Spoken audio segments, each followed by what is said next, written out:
सन 1908 एक फ्रेंच नौजवान हैरी अपने कुछ दोस्तों के साथ जर्मनी के एक गांव में घूमने गया था।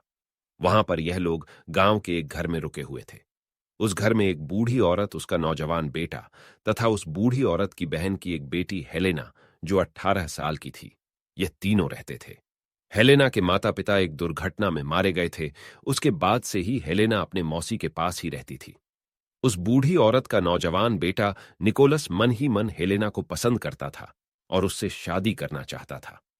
घर की पूरी जिम्मेदारी निकोलस पर ही थी, इसलिए वह काम के सिलसिले में अक्सर गांव से बाहर ही रहा करता था। हैरी और उनके दोस्तों का जब घूमने फिरने से मन भर गया तो उन्होंने वापस फ्रांस जाने की तैयारी शुरू की। जिस सुबह इन लोगों को फ्रांस वापस जाना था, उसी दिन सुबह हैरी को अचानक काफी तेज बुखार आई। इस कारण हैरी वहीं पर रुक गया और उसके बाकी दोस्त वापस फ्रांस चले गए।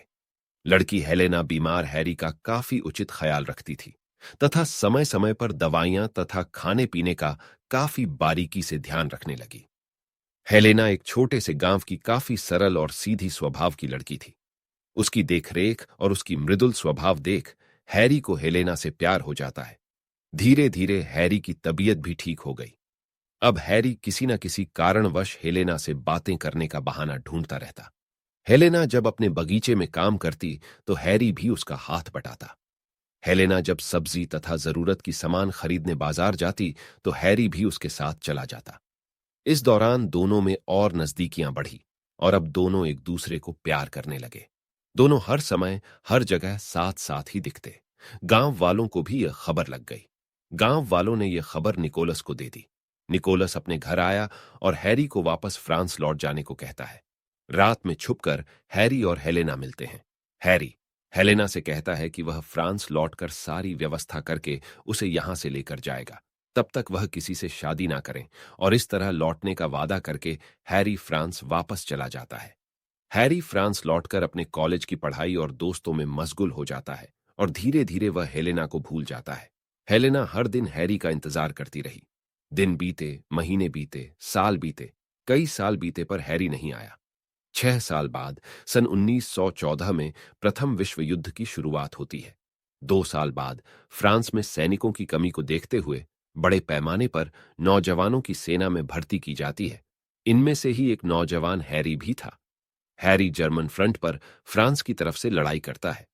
एक रात की लड़ाई में हैरी जर्मन सैनिकों से पूरी तरह गिर जाता है, पर रात के अंधेरे का फायदा उठाकर वह गांव की तरफ भाग जाता है।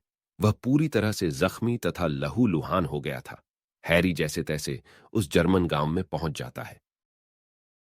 काफी लंबे समय तक चले युद्ध की वजह से उसके बाल दाढ़ी काफी बढ़ गए थे और शक्ल सूरत से वह पहचानने लायक नहीं रह गया था। उसके कपड़े भी पूरी तरह फट चुके थे। हैरी एक घर में जाता है तथा शरण मांगता है। उस घर की औरत उसे अपने घर में शरण दे देती है तथा बदलने के लिए एक कपड़ा भी देती है। हैरी के शरीर पर जगह जगह घाव थी और उसकी स्थिति काफी बदतर थी। सुबह यह सब देखकर वह औरत उसके घाव पर मरहम पट्टी कर देती है और उसे खाना भी खिलाती है। हैरी जब उस औरत को देखता है तो उसे एक सेकंड भी नहीं लगता है यह पहचानने में कि यह तो हेलेना है। हैरी तुरंत उससे बात करना चाहता है, लेकिन तभी वहां हेलेना का पति, वही निकोलस, और साथ में एक छोटा बच्चा आ जाता है। दरअसल जब कई साल बीत जाने पर भी हैरी नहीं लौटा तो हेलेना की मौसी ने उसकी शादी निकोलस से करा दी थी। यह सब देखकर हैरी ने चुप रहना ही सही समझा। ऐसे भी उसकी स्थिति ऐसी नहीं थी कि वह पहचान में आ सके। लेकिन निकोलस को उस पर शक हो जाता है कि यह फ्रांस का कोई सैनिक है। निकोलस ने यह जानकारी जर्मन फौज को दे दी और हैरी को जर्मन फौज गिरफ्तार कर ले जाती है। 2 साल बाद सन 1918 में युद्ध खत्म होता है। जिन सैनिकों को बंदी बनाया गया था उन्हें उनके देश से जानकारी देने के बाद वापस उनके देश को लौटा दिया जाता है। लेकिन फ्रांस के सरकार द्वारा जर्मनी को हैरी के बारे में कोई जानकारी नहीं दी गई, क्योंकि फ्रांस के हिसाब से उस रात की लड़ाई में हैरी मारा जा चुका था। एक दिन जेल से हैरी को आजाद कर दिया जाता है। हैरी ने जब पूछा कि उसे किसने छुड़वाया तो उसे जानकारी मिलती है कि हेलेना नाम की एक औरत आई थी और उसने हैरी के कॉलेज के दिनों का पहचान पत्र तथा कुछ जरूरी दस्तावेज देकर उसे छुड़वाई है। दरअसल जब हैरी 1908 में दोस्तों के साथ घूमने जर्मनी आया था तो उसका कॉलेज पहचान पत्र वही छूट गया था। जब युद्ध का जख्मी बनकर हैरी घर में शरण मांगने गया था, तब हेलेना एक नजर में देखते ही हैरी को पहचान ली थी। युद्ध खत्म होने पर भी हैरी को जब नहीं छोड़ा गया तो हेलेना ने उसे छुड़वाया। यह सब जानकर हैरी को कभी दुख होता है और उसे अपने आप से काफी घृणा हो जाती है।